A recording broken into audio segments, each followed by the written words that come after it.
The proscribed Zeliarong United Front ZUF Wednesday expressed strong resentment against the anti-people activities and divisive agenda of the Nscn-Im in Zeliarong inhabited areas. In a press release issued, the outfit alleged that the Nscn-Im was attempting to recruit Zeliarong youths as volunteers by using the ongoing conflict narrative with the Kuki community to create fear, confusion and division among the people.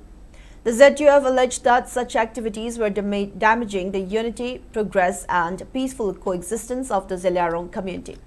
It claimed that the organization had been working for peace and harmony among different communities in the state and accused certain elements of disturbing the peace process as selfish and expansionist interest.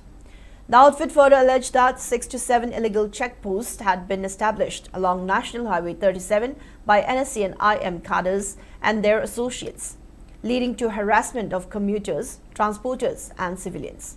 The ZUF warned individuals, groups and organizations allegedly supporting the Nscn-Im and Kamsun group while appealing to the public to avoid provocative propaganda on social media.